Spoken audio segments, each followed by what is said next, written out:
पति, पत्नी और नौकरानी। शीतल और अभिमन्यु की शादी को 5 साल हो चुके थे, लेकिन अभी तक उनका कोई बच्चा नहीं हुआ था। इसकी वजह से शीतल और अभिमन्यु परेशान रहते थे, लेकिन उन दोनों से ज्यादा परेशान थी शीतल की सास, यानी अभिमन्यु की माँ जानकी देवी। जानकी देवी चाहती थी कि जल्दी से जल्दी उनकी गोद में पोता या पोती आ जाए, और इसीलिए वो अपनी बहू शीतल को लेकर एक दिन हॉस्पिटल पहुंची। डॉक्टर मैडम, जरा ठीक से चेक करके बताइए ना। कई बड़े बड़े डॉक्टर को दिखाया है, लेकिन मेरी बहू माँ ही नहीं बन पाती। मैंने शीतल को बहुत अच्छे से चेकअप किया है। देखिए, बात यह है कि शीतल के अंदर माँ बनने की कैपेसिटी नहीं है। ये आप क्या कह रही हैं डॉक्टर साहब? कोई तो इलाज होगा ना, कोई दवाई दे दीजिए। देखिए, कुछ प्रॉब्लम ऐसी होती है जिनका कोई ट्रीटमेंट नहीं होता। आई एम सॉरी टू से, लेकिन शीतल कभी माँ नहीं बन सकती, क्योंकि उसके यूट्रस में अंदर से ही कुछ प्रॉब्लम है। घर आने के बाद क्या हुआ माँ? कहाँ लेकर गई थी आप शीतल को? अरे कहाँ लेकर जाती, डॉक्टर मैडम के पास ले गई थी। लेकिन तेरी बीवी तो कभी माँ बन ही नहीं सकती।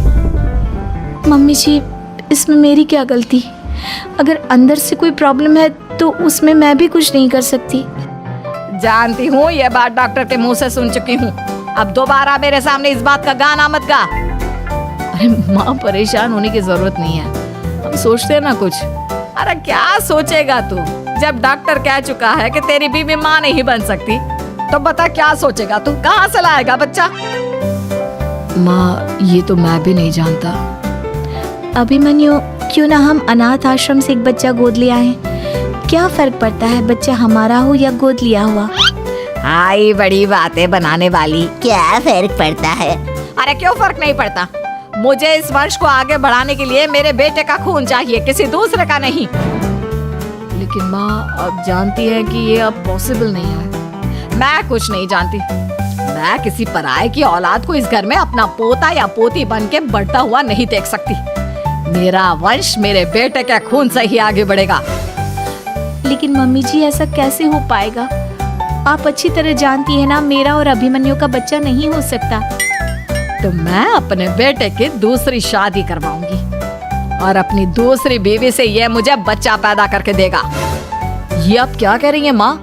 मैं किसी और से शादी नहीं करने वाला। मेरे रहते हुए आप अभिमन्यु की शादी किसी और से करवाएंगी? मम्मी जी, आप ऐसा कैसे कर सकती हैं? तो बस देखती जा बहू, मैं ऐसा कैसे कर सकती हूँ। कुछ दिनों के बाद, अभिमन्यु, मैंने तेरे लिए लड़की ढूंढ ली है।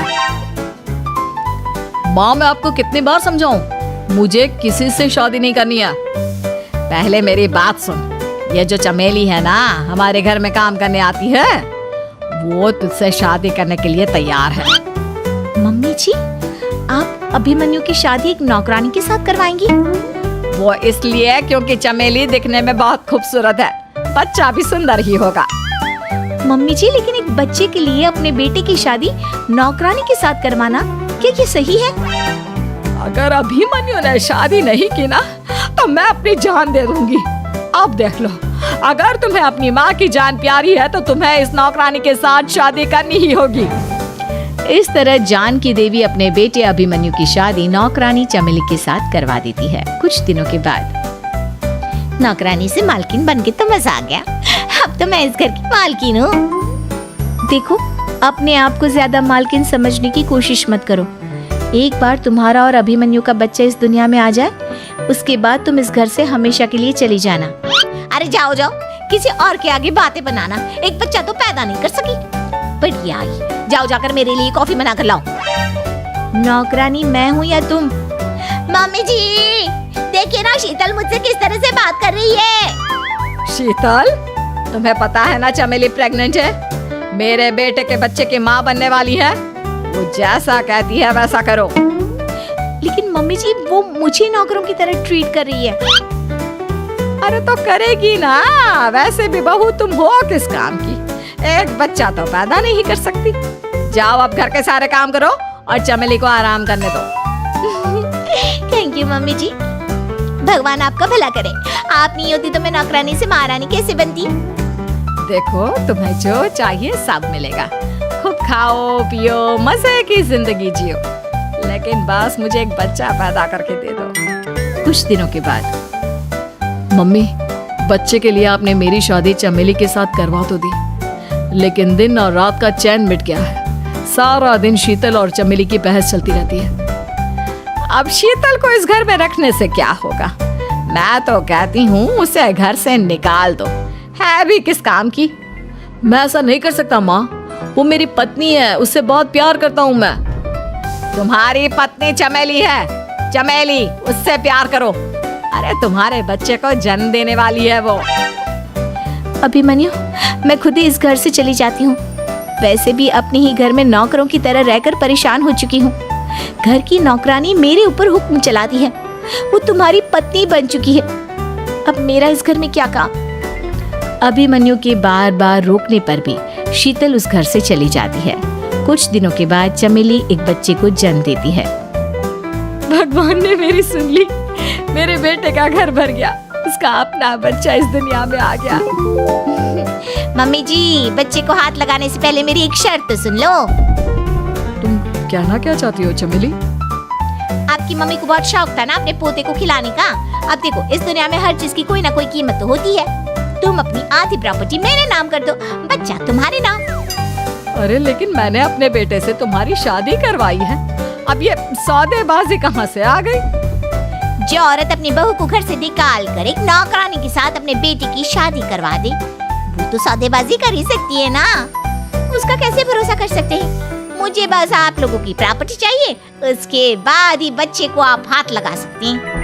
मैंने कहा था ना मम्मी, आप गलत कर रही हैं। देखिए, उसका नतीजा आपके सामने है। जब शीतल को पता चलता है कि अभिमन्यु और चमेली का बच्चा दुनिया में आ गया है, तो वो अपने घर पहुंचती है।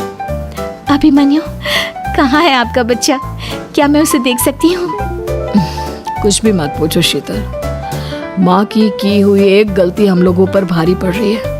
वो नौकरानी अपनी औकात पर आ गई है और अब हमसे अपनी आधी प्रॉपर्टी मांग रही है, वो भी बच्चे के बदले में। एक बात कहूँ अभिमन्यु, आप उससे कुछ भी देने से मना कर दो। अरे कैसी बात कर रही हो? मेरे बेटे की औलाद है उसके पास, ऐसे कैसे मना कर दे? मम्मी जी, वो अभिमन्यु का बच्चा नहीं है, वो चमेली और उसके बॉयफ्रेंड का बच्चा है। ये तुम क्या कह रही हो शीतल?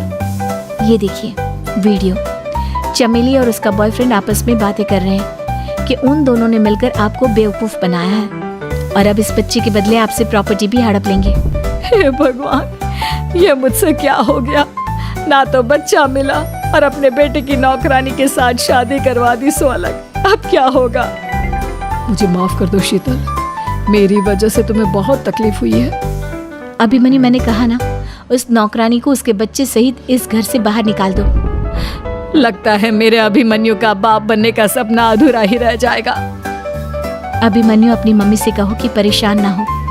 आपको याद है एक बार हम एक IVF सेंटर गए थे, मैंने फिर से वहां जाकर बात की थी और आपको पता है इस बार मैं प्रेग्नेंट हूँ, क्योंकि हमने वहां पर प्रोसीजर करवाया था जिसकी वजह से मैं प्रेग्नेंट हो गई थी। और इस बात का पता मुझे बस कुछ महीने पहले ही लगा है। हमारा बच्चा इस दुनिया में आने वाला है अभिमन्यु। मुझे माफ कर दो शीतल बहू, मुझसे बहुत बड़ी गलती हो गई। कोई बात नहीं माँ, लेकिन अब हमें उस धोखेबाज नौकरानी को इस घर से बाहर निकालना है और इस घर की मालकिन को वापस घर लाना है, वो भी अपने बच्चे के साथ।